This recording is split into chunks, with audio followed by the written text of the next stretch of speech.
what are your issues with The Last Samurai?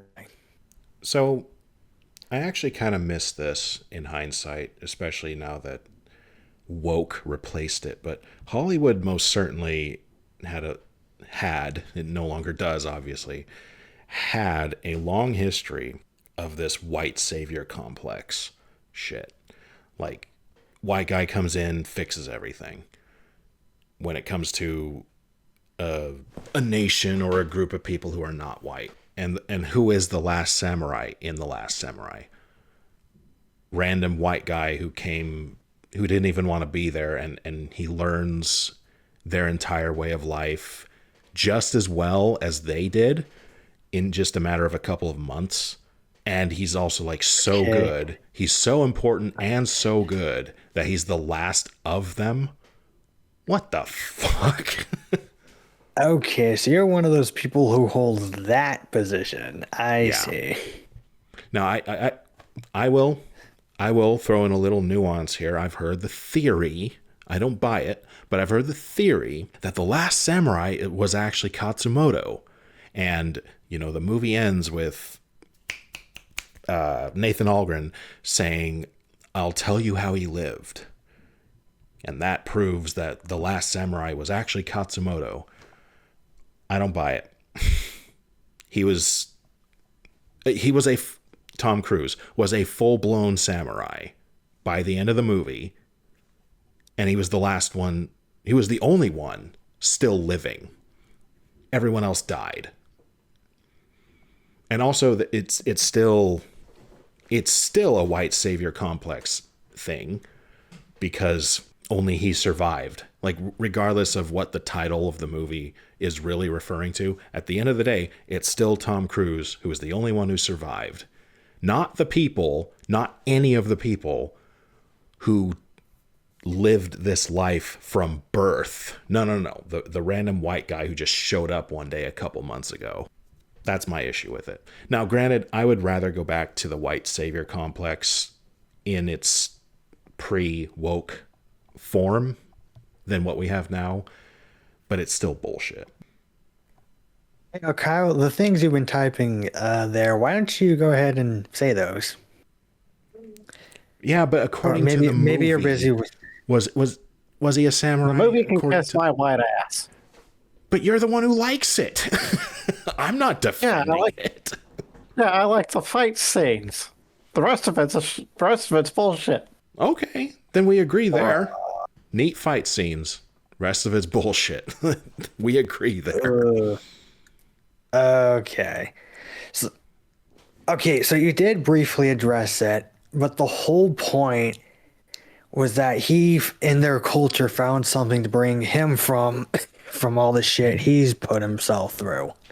It's less of a he saves them and they save him, and he survived to testify of what their way of life was, even if the tragedy is none of the men who fought alongside him got to live to be a part to continue to be a part of that themselves.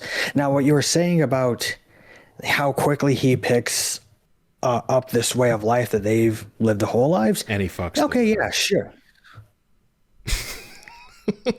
Okay, and Can't that. forget that. Oh my god. Sorry. I mean, technically, Bushido doesn't even exist in Japanese culture. It was made for Westerners. There you go. Yeah, I've heard that. Also, samurai did not focus that much on their swordsmanship. They were more of a bow and arrow people until technology advanced and foreigners started showing up, and it Yeah, was more of a propaganda thing well, than an actual, like, here's my primary weapon thing. yeah, because the samurai sword was his soul, like the family heirloom. And with how rare iron was, you did not use your sword unless you absolutely had to. Yeah, it was not That's just why, like a, well, here's your lightsaber. No, yeah, far more that's why important than that. spears were a big thing. But if you watch The Last Samurai, and that's your education on the samurai culture, Then if, yeah, if you will, then you're gonna just get it everything teaches wrong. Yeah, it teaches you all the wrong things. Yeah. Yeah, okay. Yeah, that's fair. Though to be clear, I've never claimed it had any sort of historical accuracy or validity. My claim was that it's a good movie, which I I don't mean, necessarily attribute to being accurate to the time or place necessarily. So what do you attribute it to if it's not historically accurate? Oh, usually just the writing, just how it's written. That's usually my go-to criteria. And he was drunk most of the movie. So he gets really good at all the samurai shit in just a matter of months, and he's drunk the whole time too. I wish I had that. Well, Just the more I think, like, I didn't even think about that before. But the more I think about it, the more I hate this movie. Just watch it for the action scenes, and that's it. Just skip the rest. yeah, especially if you watch the movie, but you actually know the real story about what happened. It's like night and day between the two. Okay, well, that's probably my ignorance at play then, since I'm not familiar with the actual events behind the story. I mean, I've heard a few things here and there, like the character that Tom Cruise plays, the role he's supposed to be, the guy was originally French. Yes, it was a Frenchman. Right, yeah. So I've heard stuff like that, but yeah, no, I'm not too familiar with the history. But to give you a short version, Katsumoto didn't die on a field with like one last charge. He and a bunch of his men were holed up on a mountain that the Imperial Army had surrounded. They were going to die whether they liked it or not, and Katsumoto samurai were not against using firearms. They actually did use them a lot. And what had happened at the end is Katsumoto committed seppuku, and his men hid his head so the Imperial Army could never get it. And it's still not found to this day. There was no big final clash. Interesting. I didn't know that. I mean, there usually isn't, though, right? I know that's a Hollywood thing. Oh, yeah. There being like this big clash. But the part with the Emperor being distraught and sad over his death is true because he was still his mentor. Yeah. It is, in a way, soft monarchist propaganda, and I do appreciate it for that. The warring factions are both under the emperor. They're both on friendly terms and respectful toward the emperor. They're just fighting amongst each other. But, you know, like Katsumoto is like one-on-one. He has a one-on-one conversation with the emperor with his swords. You know, like no one thought like he's going to try to assassinate the emperor. I'm glad the movie did not depict that shit.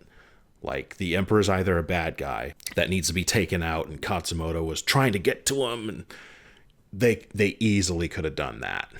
But they respected, for lack of a better phrase, they respected the office. Well, not just that. I'm pretty sure the man who played Katsumoto probably would have beat them over the head. Ken Watanabe.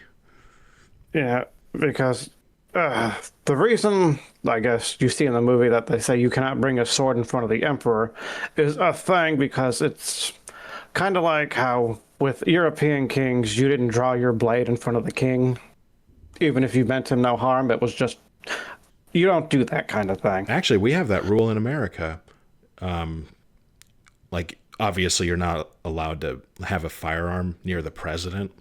But if you shoot your firearm, even if it's not in the president's direction, if it's near him, they'll shoot you. I mean, it's just kind of a basic principle with rulers. Yeah, it's just don't take any chances. Yeah. But the Chinese had the same kind of rule where no one had a sword unless you were the Imperial Guard or the Emperor himself, just for protection and a respect thing. Like, you understood that before the Emperor, he was at command, not you. Yeah. So I will give The Last Samurai that much credit. It did not depict the Emperor as a bad guy. It actually depicted him in a very, very positive light, which is he understood You gotta protect your own culture, traditions, history, but at the same time, progress is either inevitable or sometimes necessary. And he was torn was stuck between in the those two. And I don't even know where I would stand with that, to be honest. Like, go full blown tradition, like everyone get the fuck off my islands, or if I would, I don't know what I would do exactly. And I'm glad they depicted it that way, that he was not evil simply because he's the emperor. Yeah, not to mention they had him act realistically because in reality he was as young as he looked. He was very young for an emperor. And he wanted to improve his people's lives. So that's why he accepted the West's deals and such. And he came to the realization, like he did in the movie, if we go too fast, we lose what makes us us. Yeah. Very tough decision there, especially for a young guy. But apart from that, bullshit movie. For mostly the main character picking up on being a samurai as quickly as he did While drunk. Yeah. while being a drunk. Okay, perhaps that's fair. Oh, he Because was there's also no way. he was also injured. Drunk and injured the whole time. Sorry, what? I was going to say, just to agree with you on the whole learning to be a samurai thing. I mean, he wasn't even. It takes a lifetime just to figure out how to wield that sword effectively. And then in one of the scenes, he's using two of them.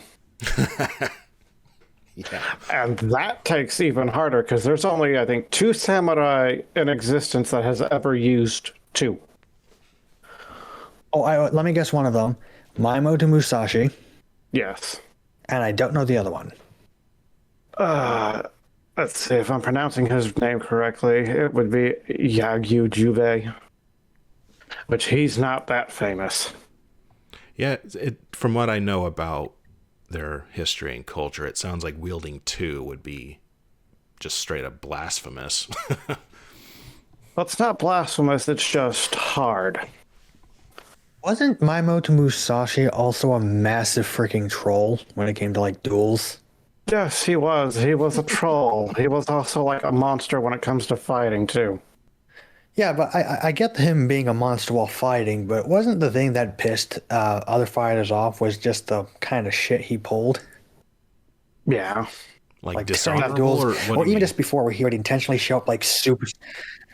I suppose that's what I mean. Maybe I don't know. Maybe my historical ignorance is just showing, but I mean, I guess his first duel when I think he was 12 years old. It was to the death with a samurai because another samurai had put up a sign that says, I'll duel anyone to the death. And he had blacked out the sign, put a time and date, and just showed up with a wooden sword and basically beat the guy to death with it. well, geez. And to be fair to the guy he was fighting, the samurai, I mean, when you're put in that kind of decision, it's like you can't kill the kid because it's a kid and that's going to be dishonorable. But at the same time, you can't let him beat you because you get your ass kicked by a kid. And while he was busy trying to figure out that conundrum of trying to find a way out of it for both of them, that's when Musashi killed him. Can't you just do the classic stay down? I'll just keep kicking you until you learn to just stay down and yield. Why didn't he? No, there was no yielding. The duel was to the death. It had to be? Yes. Well, okay. And I guess no one thought, hey, maybe we shouldn't let this kid duel to the death. I mean, to be fair, he won, so. Did you Yeah, that's know when, what's it called when you cut open your own stomach? What's that called again? Seppuku. Yeah. Did you know that if you claim that you're going to do it, for whatever reason, there are lots of reasons, you had to do it unless your superior told you not to. Like, if you say you're going to do it, you are now, like, You're absolutely obligated to do it. obligated to. There's only two instances where you can't do it. One is, like you said, your superior says, no, stop being a little shit. And then the other is if you have, like, if you've done nothing dishonorable and you just said it to set it, they're not going to make you go through with it if you still have a wife and kid, because it's kind of the thing of you can't opt out of your obligations to your family just because you said you're going to do it. Just one of those things where, the East and West are very different to each other. And then we had to introduce democracy to them. Yeah. Hey, have you ever thought about the people ruling? The very people that need to be ruled. Like, what if they ruled themselves? Brilliant. Thanks, Greeks. Yeah. I gave, you guys probably saw, I gave B a lot of shit for that once. I was like, he said something about if America, if it weren't for America, something. And I was like, well, if it weren't for you Greeks, we wouldn't have democracy. And he's like, well, I'm not Athenian, so it's not my fault. I was like, okay, that's fair enough. You were a bunch of city-states back then. That was a good dodge. So in conclusion, the plot is BS, but I still like it. Yeah. I mean, it's good for entertainment's sake. Just like, okay, so it came out in what, 2003? 3, yep. So Around there. I was 12 when it came out. And even at 12, I was like, okay, like, he kills her husband and then hooks up with her because why? Because they were just simply living together. There was nothing going on at all, and then they just hook up. Well, okay, we don't see them fucking, but they get intimate at least a little bit. Even that was too far for me. Like, at 12 years old, I was like, even I know this is bullshit.